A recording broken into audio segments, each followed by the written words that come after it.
எப்பா அஸ்வினே, இப்ப தப்பா உன் அப்பா அம்மாக்கு நிம்மதியா இருக்கு பாத்துக்க. நீ இல்லாம நாங்க சோறு பண்ணி கூட சாப்பிடாம எப்படி எல்லாம் அவஸ்தைப்பட்டு தெரியுமா? என் பிள்ளை செத்து போயிட்டான்னு சொல்லி ரொம்ப சோகத்துல கிடந்தோம். நல்ல வேலை, அந்த கடவுள் உன்னைய உயிரோட எங்களுக்கு மறுபடியும் திருப்பி கொடுத்துட்டாரு. இந்த கடவுளுக்கு தான் நாங்க நன்றி சொல்லணும். மாமா, நான் தான் சொன்னேன்ல, என் மாமாக்கு எதுவும் ஆகாது எனக்கு மனசுக்கு தெரியும். என் மாமா கண்டிப்பா நிச்சயம் உயிரோட வந்துருவாருன்னு நான் சொன்னேன்ல. பாருங்க, என் நம்பிக்கை வீண் போகல. உண்மையான அன்பு என்னைக்கு தோத்து போகாது.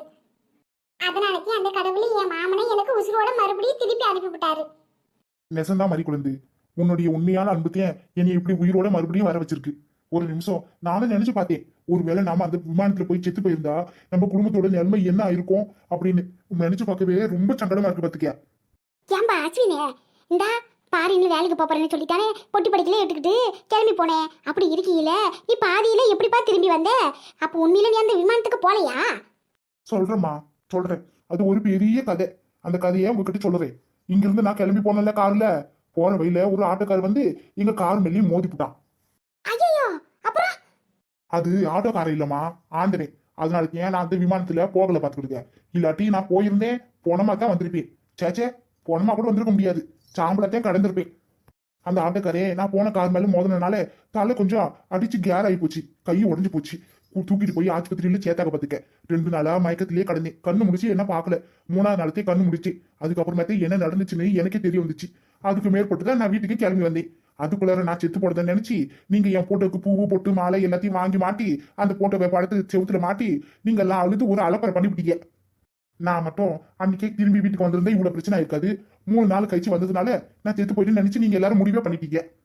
எல்லாத்துக்கும் காரணம் உங்க அப்பங்க. எவனோ ஒரு நாயி உங்க புள்ள போன விமானம் வெடிச்சு செதறி போச்சுன்னு சொன்ன உடனே நாங்களும் அதை நம்பிக்கிட்டு வீட்டையே 2 ஆக்கி விட்டாரு இந்த மனுஷன். அதுக்கப்புறம் உங்க பிள்ளை டெட் பாடி வந்து வாங்கிட்டு போங்கன்னு போலீஸ்காரங்க போன் பண்ணி தகவல் சொல்ல இவரும் புறப்பட்டு போக, அங்க போனதுக்கு அப்புறம் விமானத்துல உடம்பெல்லாம் வெடிச்சு செதறி போச்சு, என்னால அடையாளம் கண்டுபிடிக்க முடியலன்னு வீட்டுக்கு கிளம்பி வந்துட்டாரு. நீயும் வீட்டுக்கு 3 நாள் கழிச்சு தான் வந்த. அதனால நீ செத்து போயிட்டுன்னு சொல்லி முடிவு படுத்துட்டோம். நாங்க என்ன பண்றது? சரி விடுங்கம்மா, அப்பா வத்திக்காதீங்க. நடக்கிறதுலாம் நல்லதுக்கே நினைச்சா கண்டிப்பா நல்லதுதான் நடக்கும். எனக்கு இந்த ஆக்சிடென்ட் நடந்ததோ நல்லதுக்கு தானே. தலைக்கு வந்தது தலைபாகியோட போச்சுன்னு சொல்லுவாங்கல்ல, அந்த மாதிரி எனக்கு வந்த பெரிய ஆபத்து இப்படி என்ன சின்ன ஆபத்தா கையோட முடிஞ்சு போச்சு. நான் உண்மையில அந்த விமானத்துலதான் போயிருக்கேன்னு நினைச்சுக்கிட்டு நீங்களும் அந்த ஒரு நான் செத்து போயிட்டு நினைச்சிருக்கீங்க. ஆனா நான் அதுல போலன்ற விஷயம் உங்க யாருக்கும் தெரியாது இல்ல. ஆமாப்பா ஸ்வீனு, நீ சரியதுன்னு சொல்லுற. உண்மையில நான் செத்து போயிருந்தா இப்படி எல்லாம் உங்களோட உட்காந்து பேசிக்கிட்டு இருக்க முடியுமா சொல்லுங்க? உங்களால மறுபடியும் நான் பார்த்துருக்க முடியுமா? நல்ல வேலை அப்படிலாம் எதுவும் நடக்கல. பெரிய பெத்தவங்க நீங்க கஷ்டப்படுறது இல்லாம நான் கட்டிக்கிட்டு வந்தவங்களும் என் கை குழந்தைய வச்சுக்கிட்டு ரொம்ப கஷ்டப்பட்டிருப்பா. நினைச்சாலே ரொம்ப வேதனையா இருக்கு. ஆமா, பழசுல எதுக்கு பேசிக்கிட்டு விடுங்க. நடந்தது நடந்து முடிஞ்சிச்சு. இனிமேட்டு அதை கட்டி பேச வேண்டாம். நம்மள பிடிச்ச தரித்திரம்லாம் நம்மளை விட்டு போகுதுன்னு நினைச்சுக்கிட்டு இனிமேட்டு சந்தோஷமா இருப்போம். இனிமேட்டு நீங்க பாரினுக்கு வேலைக்கு போக வேண்டாம், பக்கத்து ஊருக்கு வேலைக்கு போக வேண்டாம். இங்கேயே இருந்து ஏதாச்சும் ஒரு வேலையை பார்த்துக்கிடுங்க. ஆமா ஆமா, இதுக்கப்புறம் என் பிள்ளையே நான் எங்கேயும் அனுப்ப மாட்டேன். எப்பா அச்சுவினே, நீ வேலையே பார்க்கறதுனால பரவாயில்லை. அம்மாக்கு எதிரில் உட்காந்துக்குப்பா. அம்மா உன்னையே பார்த்துக்கிட்டு தினமும் காலத்தை ஓட்டிக்கிறேன். நீ இல்லாத இந்த 3 நாள் நான் எவ்வளவு கஷ்டப்பட்டு தெரியுமா? கண்ணீரும் கவனம் கஷ்டத்தோடு தான் கடந்து பார்த்துக்க. வேண்டாப்பா வேண்டாம், வெளிநாட்டு வேலையே இனிமேட்டு நமக்கு வேண்டாம் பார்த்துக்க. உள்ளூர்ல இருக்கிற வேலையை செஞ்சுக்கிட்டு ஊருப்படியே கஞ்சியோ கூலியோ குடிச்சுக்கிட்டு இங்கேயே கிடப்போம். இனிமேட்டு உன்னை நான் எங்கேயும் அனுப்புற மாதிரி இல்லை. உங்க அம்மாக்கு புத்தி வந்துச்சுடோய். புத்தியே வரல, சக்தியே வரல. நீங்க பேசாம வாயை முடிக்கிட்டு இருங்க. பெத்த தாய்க்கு மட்டும் வலி வேதனை என்னன்னு தெரியும்.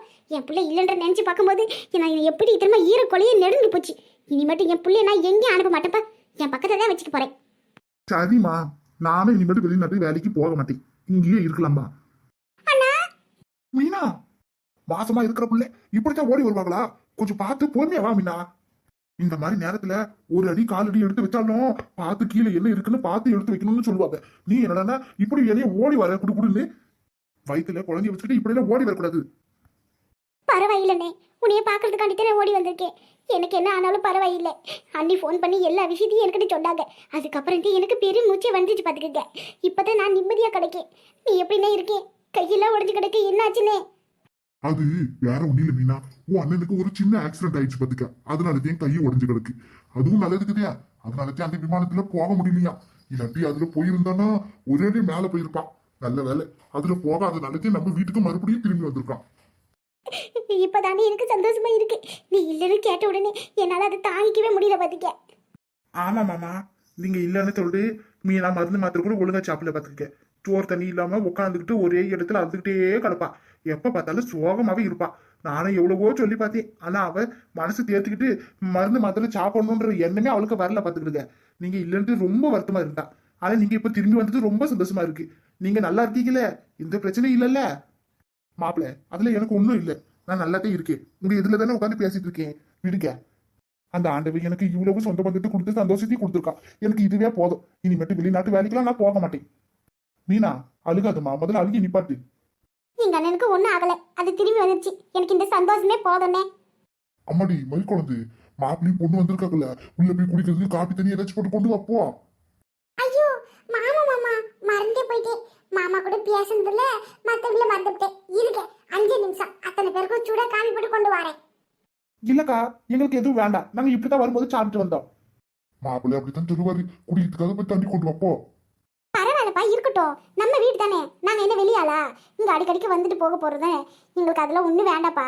அண்ணனை பாக்குறதுக்காண்டிச்சு அங்கிருந்து ஓடி வந்தோம். ஆனா அண்ணன் நல்லபடி இருக்குதுன்ற செய்தி கேட்ட உடனே எனக்கு மனசெல்லாம் குளிர்ந்து போச்சு. பாத்துக்க, ஒரு 10 ஐஸ்கிரீம் சாப்பிட்ட மாதிரி உடம்பெல்லாம் குளுகுளுன்னு கிடக்கு. இதுவே எனக்கு போதும். விடுக்க, அதெல்லாம் எதுவும் வேண்டாம் நீ. அப்ப சரி, மதியானம் சாப்பாட்டுக்கு நான் போய் எல்லாத்தையும் ஏற்பாடு பண்றேன். ஊர்ல இருந்து வேற எல்லாரும் வந்திருக்கீங்க. மாமா வேற உசுரோட வந்திருக்காருல்ல. இந்த சந்தோஷத்தை நாம கண்டிப்பா கொண்டாடியே ஆகணும். அதனால கலக்கலான கறி விருந்து ஏற்பாடு பண்றேன். நீ சொல்றதும் சரிதான் மருமகளே. நான் போய் கடைக்கு போய் கறி எடுத்துட்டு வரேன். சரியா? வேற ஏதாச்சும் வேணும்னா நீ லிஸ்ட் போட்டு கொடு. அதையும் ஒரே கடையில இருந்து வாங்கிட்டு வந்துடுறேன். சரிங்க மாமா, வாங்க. உள்ள என்ன இருக்கு என்ன இல்லைன்னு பார்த்துட்டு நான் உங்களுக்கு லிஸ்ட் போட்டு தரேன். மாமா, உங்களுக்கு பிடிச்ச பிரியாணியோ மீன் குழம்பு மீன் வறுவலும் பண்ணட்டுமா? எனக்கு எதுக்கு மாதிரி குழந்தை? மீனாக்கும் மாப்பிள்ளைக்கும் என்ன பிடிக்குன்னு கேட்டா அதையே பண்ணிட்டு. அண்ணே, நானும் பிரியாணினா எனக்கு ரொம்ப பிடிக்கும். உனக்கே தெரியும்ல. அப்புறம் என்ன அண்ணி, நீங்க அண்ணனுக்கு பிடிச்சதே செய்ய, அதையே நாமளும் சாப்பிட்டுக்கலாம். சரி மீனா. இருங்க அண்ணி, நானும் உங்களுக்கு ஏதாச்சும் உதவி பண்றேன். வெங்காயம் தக்காளியும் நறுக்கி கொடுக்குறேன், வாங்க. அதெல்லாம் ஒண்ணு வேண்டாம். நீயும் மாப்பிள்ளை உள்ள போய் கொஞ்ச நேரம் ரெஸ்ட் எடுக்க. மத்த எல்லா வேலையும் நான் பாத்துக்கிறேன். அதான் அத்தை இருக்காங்கல்ல, அவங்க வந்து ஒத்தாச்சு பண்ணுவாங்க. நீ போய் ஒரு வேலையும் செய்ய வேண்டாம். உள்ள போய் படுத்து உறங்கு போ. அங்கிருந்து பதப்பதுக்குன்னு ஓடி வந்திருக்க, உடம்பெல்லாம் வலிக்கும். முதல்ல போய் நீ உட்காரு கொஞ்ச நேரம் போ. கொடுப்பதே இந்த மாதிரி கொடுத்துக்கு. இவங்களுக்கு சமைச்சு கொட்டத்துக்கு நான் வேற வந்து ஒத்தாச்சு செய்யணுமா? என்னால முடியாது. உன் அண்ணி சொல்றது சரிதான் மீனா. நீ போய் ஓய்விடு. மத்த எல்லா வேலையும் உங்க அண்ணியும் உன் அம்மா காரையும் பாத்துக்கிடுவாங்க. சரிப்பா, கொஞ்ச நேரம் அண்ணன் கூட உட்காந்து பேசிட்டு இருக்கேன். அண்ணன் கூட பேசி ரொம்ப நாள் ஆச்சுல்ல. ஜனங்க, நான் என் அண்ணன் கூட கொஞ்ச நேரம் உட்காந்து பேசிட்டு வரேன். நீங்க போய் உள்ள படுத்துக்கிட்டு டிவி பாருங்க. ஏன் மீனா, மாப்பிளைக்கு லுங்கி எடுத்து கொடு, மாத்திக்கிட்டோம். என் வீட்டு நேரம் பேண்டை போட்டுக்கிட்டு இருப்பாரு. சரி வாங்க விஜய், உங்களுக்கு லுங்கி எடுத்து கொடுத்துட்டு அப்படியே டிவியும் போட்டு வரேன். படுத்துக்கிட்டு பார்த்துட்டு இருக்கு. சரிங்களா? நான் என் அண்ணன் கூட பேசிட்டு கொஞ்ச நேரம் கழிச்சு வரேன். சரி மீனா, வா. மருமகளே, நீ போய் என்னென்ன மளிகை சாமான் வேணும் என்ன வேணும்னு லிஸ்ட் போட்டு வை. நான் வரேன், இந்த பையன் எடுத்துக்கிட்டு வரேன். சரிங்க மாமா. என்னங்க இங்க பாருங்க, என் மகன் உசுரோட வந்திருக்கானே, அவனுக்காண்டி என்ன செய்ய வேணாலும் செஞ்சு கொடுப்பேன். ஆனா உங்க மகளுக்காண்டி நான் எதுவும் செய்ய மாட்டேன். உங்க மகளையும் மருமகனும் வந்திருந்தா நீங்க போய் மகன் வேலை செய்ய. மத்தபடி என்னெல்லாம் ஒத்தாச்சி செய்ய உதவி செய்யணும் என்கிட்ட எல்லாம் எதையும் கொண்டு வராதீங்க. எடி ஏன்டி அப்படி பேசுற? அந்த மீனா நம்ம பொண்ணு இல்ல. நம்ம பொண்ணு இல்லையே, உங்க பொண்ணு. அது உங்களுக்கு தெரியும்ல. ஏமா இப்படி பேசுறீங்க? 10 மாசம் சுமந்து பெத்தியா மகளாக முடியுமா? 1000 தான் இருந்தாலும் அவளும் இந்த வீட்டோட வாதிச்சு தான் பாத்துக்கிட்டு. அப்பாவுக்கு 2ஆம் தரத்தை பிறந்த பொண்ணா இருந்தா நீங்க அவளை பொண்ணை ஏத்துக்க மாட்டீங்களா? எல்லாத்துக்கும் காரணம் மனசு தாங்க. இந்த பாரு ராசிகனே, இந்த மனசு மண்டங்கட்டு இதெல்லாம் மத்தவங்க கிட்ட போய் சொல்லு, என்கிட்ட சொல்லாத. நானே கடுப்புல கிடக்கேன். கம்மனு இருந்துரு. அவளுக்கு சீர் வச்சு செய்ய முடியாதுல்ல. அதனாலதான் நீ செத்து போனதை அவளால தாங்கிக்க முடியல. நீ இப்ப திரும்பி வந்துட்ட உடனே சந்தோஷம். ஏன் தெரியுமா? நகை நட்டு எல்லாத்தையும் நீ தானே நாலு பின்ன போய் செய்யணும். அதனாலதான் அமைதியா இருக்க. இவன் என் பிள்ளை. அவனும் எனக்கு வந்து பிறக்கல. சரிங்களா? அண்ணன் தங்கச்சியா இவங்க வேணா நடந்துக்கலாம். ஆனா அவளுக்குன்னு இவன் எதுவும் செய்ய மாட்டான். இனிமேட்டு நான் செய்யவும் விட மாட்டேன். உங்க பொண்ணுனா நீங்க அவளுக்கு என்ன வேணுமோ நீங்களே பார்த்து செஞ்சுக்கிடுங்க. மற்றபடி நாங்க யாரும் அவளுக்கு வேலை பார்க்க மாட்டோம். அவ்வளவுதான் சொல்லிட்டேன். என்ன கொழுப்பு பாரு இவளுக்கு. பேசிவிட்டு அவ பாட்டுக்கு எந்திரிச்சு போயிட்டே இருக்கா பாரு. சரி விடுங்கப்பா, அம்மாவோட குணம் தான் உங்களுக்கு தெரியும்ல. அது இல்லடா மகனே. இந்தா மீனாவும் மாப்பிள்ளை வந்திருக்காங்க. அவங்க எதிர இப்படி எல்லாம் பேசினா அவங்க மனசு கஷ்டப்படாது. இவளுக்கு ஒரு தடவைக்கு பல தடவை சொல்லிட்டேன், வாய் முடிட்டு அமைதியா இரு. அவங்க வந்தாங்கன்னா பார்த்துட்டு சாப்பிட்டு போறாங்க. இங்கே உட்காந்துக்க போறாங்க. ஆனா இவளுக்கு எத்தனை முறை சொன்னாலும் புரியவே மாட்டேங்குது பாரு. சரிப்பா, மீனா வர சத்தம் கேக்குது. இதெல்லாம் நம்ம எதுவும் பேசிக்க வேணாம். அப்புறம் அவ மனசு கஷ்டப்படும். மாசமா இருக்கிற புள்ள மனசு கோணாம நடந்துக்கணும்ல. அதனால நீங்க கடைக்கு போய் என்னென்ன வேணுமோ பார்த்து வாங்கிட்டு வாங்க. அம்மா அப்படியா, அவங்க எப்படியும் மீனாவும் மாப்பிளையும் போற வரைக்கும் வீட்டுக்குள்ள வர மாட்டாங்க. அதனால எந்த சண்டையும் வேண்டாம். அப்புறமா பாத்துக்கலாம் வீட்டுக்கு. என்னமோ மீனாவும் மாப்பிள்ளையும் நல்லபடியா சாப்பிடுற வரைக்கும் இவ சைலண்டா இருந்தா சரி. அவங்க சாப்பாட்டுல உட்காரும் போதே இவ வேணும்ட்டே சண்டைக்கு வருவா. அவங்களும் மனசு கஷ்டப்பட்டு சாப்பிடாமலே போயிடுவாங்க. ஒவ்வொரு முறையும் அதுதானே நடக்குது. என்ன ஆனாலும் சரி, இன்னைக்கு இவளை உள்ளேயே சேர்க்க கூடாது. அவங்க நல்லபடியா சாப்பிட்டுட்டு எந்திரிக்கும் போது தான் இவளை உள்ள கூட்டிட்டு வரணும். சரி, உங்க அம்மாவை நான் பாத்துக்கிறேன். முதல்ல கடைக்கு போகிற வேலையெல்லாம் பார்த்துட்டு வரேன். சரியா? நீ ரொம்ப நேரம் உட்காந்துருக்காதுப்பா. மீனா கூட பேசிட்டு நீயும் படுத்து போய் தூங்கு. சரியாப்பா? சரிங்கப்பா.